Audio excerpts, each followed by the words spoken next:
ఉందంటే వారి యొక్క బోధకు సాదృశ్యంగా ఉంది.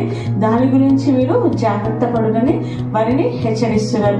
అయితే ఏమిటి పరిసయ్యుల పులిసిన పిండి, ఈ యొక్క హెరోదు పులిసిన పిండి? వారు ఏమని చెప్తున్నారంటే ఇదే మార్కు సువార్త 6వ అధ్యాయము 16వ వచనంలో, అయితే హెరోదు విని నిన్ను తలకొట్టించిన యోహానే అతడు మృతుల్లో నుండి లేచి ఉన్నాడని చెప్పాను. అంటే యేసుక్రీస్తు చేసిన అద్భుత కార్యాల్లో ఈ యొక్క హెరోదు విని నేను తలగొట్టించిన ఈ యొక్క బాప్తిస్మిచ్చి యోహాను ఆయన తలగొట్టించినప్పుడు అతడు మరలా మృతుల్లో నుంచి లేచి ఉన్నాడు కాబట్టి అతని ఆత్మ యేసుక్రీస్తులో ఉంది కాబట్టి ఈ అద్భుతాలు జరుగుతున్నాయని ఈ యొక్క హెరోదు ప్రకటన చేస్తున్నాడు.